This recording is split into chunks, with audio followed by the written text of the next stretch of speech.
Assalamualaikum warahmatullahi wabarakatuh. Selamat pagi, salam sejahtera untuk semuanya.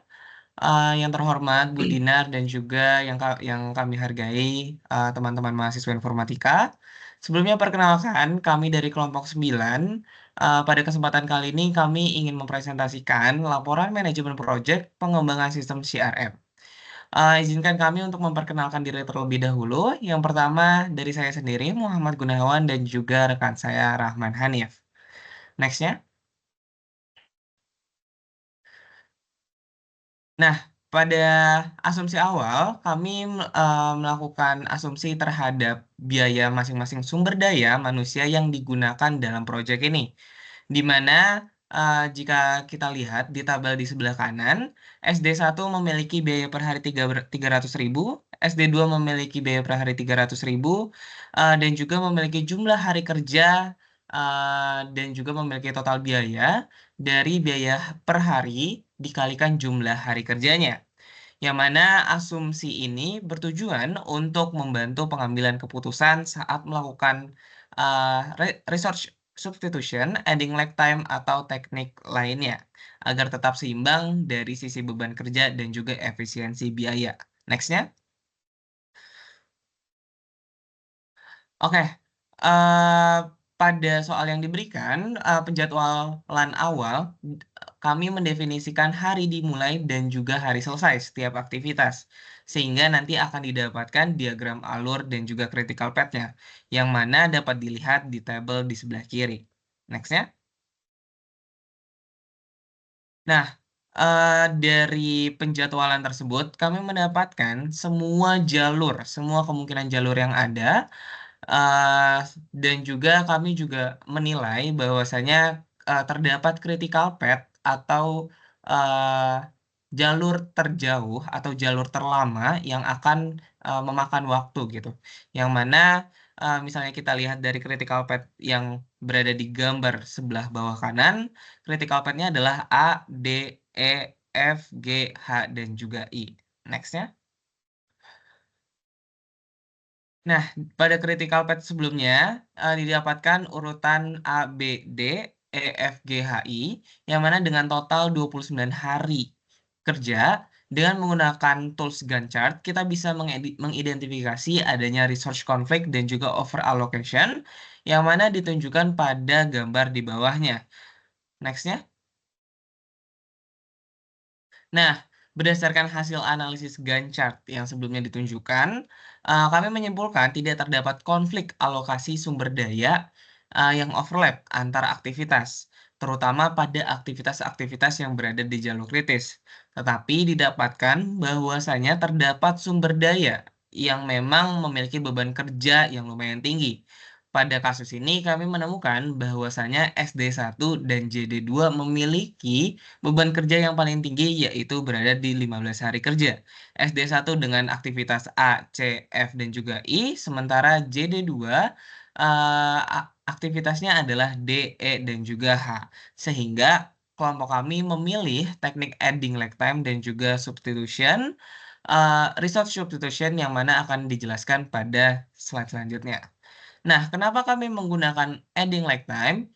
Adding lag time digunakan untuk menilai bahwasanya kami menilai bahwasanya keseimbangan beban kerja sumber daya untuk menjamin kualitas menjadi prioritas utama kami. Yang mana kami menambahkan lag time sebanyak 2 hari yang berguna untuk memberikan ruang istirahat ataupun waktu senggang gitu ya bagi sumber daya yang mengalami beban berlebih, khususnya pada SD1. Yang mana aktivitas yang kami pilih adalah aktivitas F, karena berada di jalur kritis dan juga memiliki potensi menyebabkan kelelahan jika langsung dilanjutkan setelah aktivitas sebelumnya tanpa jeda.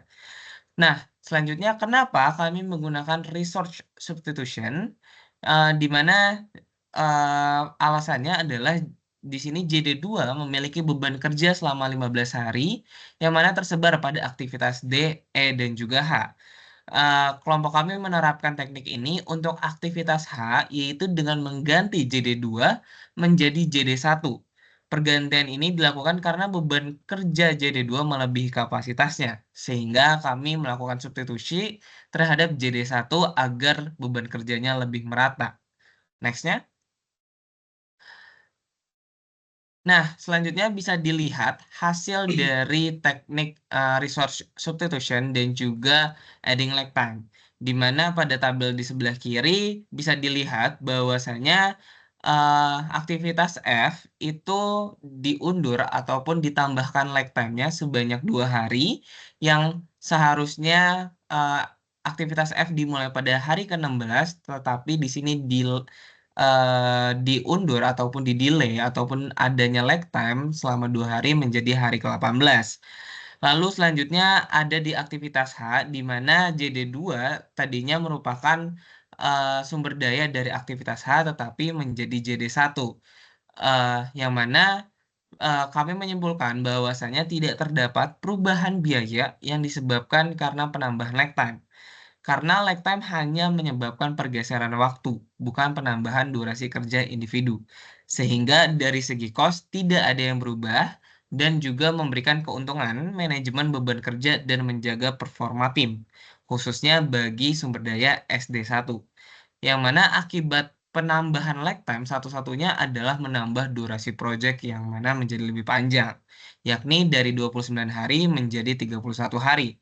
Meskipun begitu, terhadap pertukaran jumlah hari kerja pada JD1 dan JD2 sehingga mengakibatkan perubahan total biaya setiap sumber daya yang bisa dilihat pada tabel di sebelah kanan yang tadinya JD1 adalah 10 hari menjadi 13 hari, JD2 yang tadinya 15 hari menjadi 12 hari. Next-nya. Oke, Nah, langsung saja. selanjutnya akan dijelaskan oleh teman saya, rekan saya Rahman Hanif. Untuk waktu dan tempat dipersilahkan. Oke, setelah kita lakukan ada movement short leveling, tentu saja kita harus memanajemen resikonya, di mana fungsinya itu identifikasi dan kelola resiko yang mungkin terjadi akibat keputusan kami, yaitu substitusi ataupun penambahan lag time. Di sini kami menggunakan metode ISO 31000, di mana tahapannya itu ada identifikasi masalah, yaitu masalah beban kerja tidak merata pada aktivitas JD1 dan SD1 dan JD2. Lalu ada proses manajemen risiko di mana berisi tahapan identifikasi, analisis, evaluasi, serta perlakuan kami. Lalu yang ketiga itu penetapan konteks, yaitu agar pembahasan kami tidak melewati batas yang telah kami lakukan. Oke, lanjut.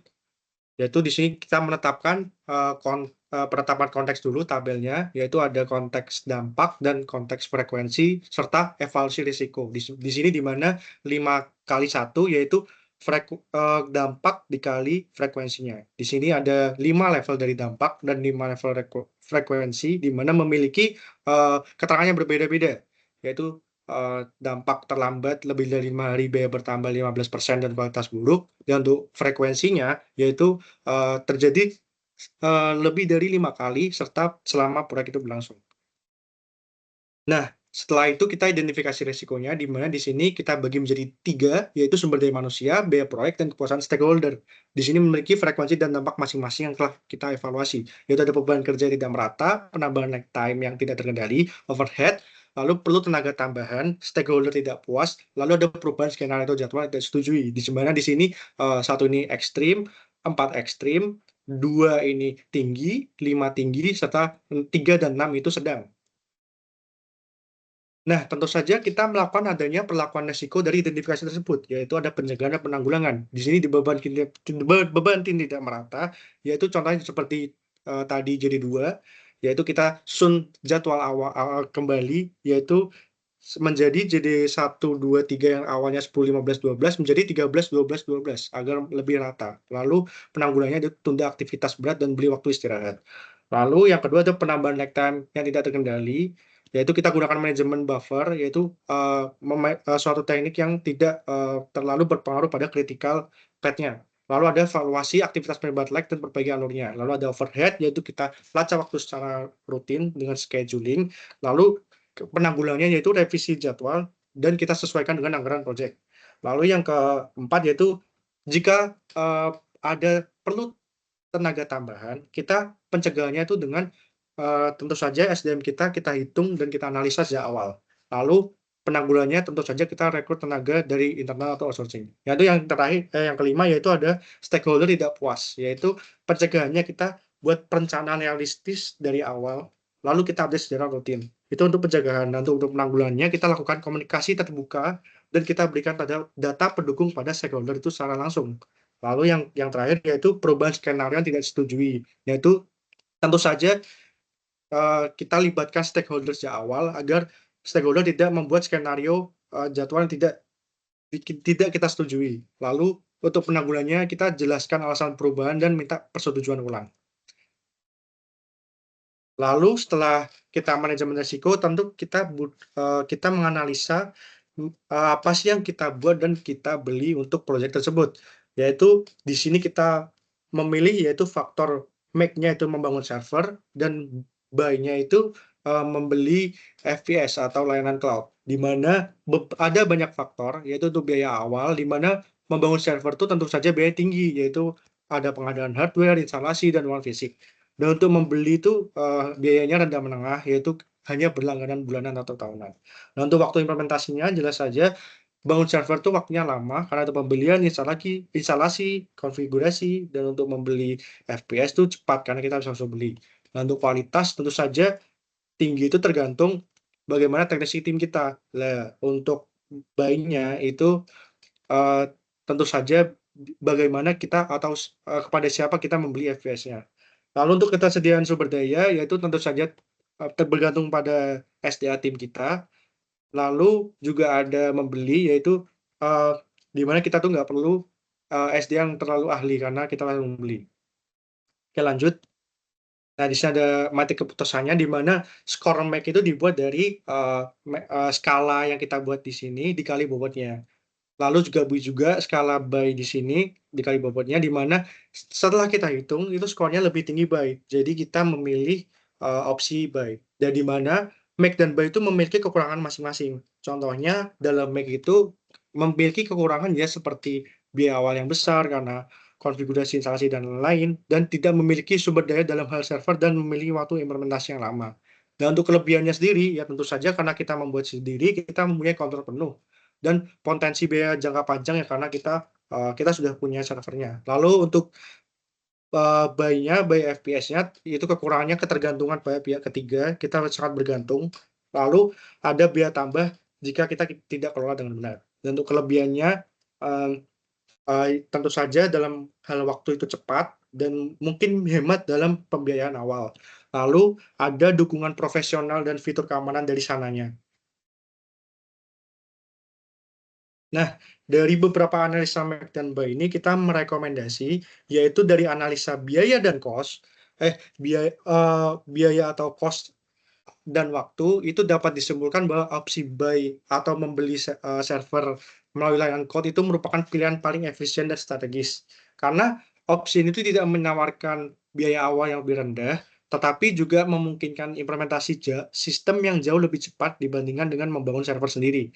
Nah, oleh karena itu, demi mengoptimalkan anggaran dan mempercepat waktu peluncuran proyek ini, kami menyarankan untuk memilih opsi buy sebagai solusi infrastruktur dari server itu tersebut. Oke, sekian dari kelompok kami. Kurang lebihnya mohon maaf. Wassalamualaikum warahmatullahi wabarakatuh.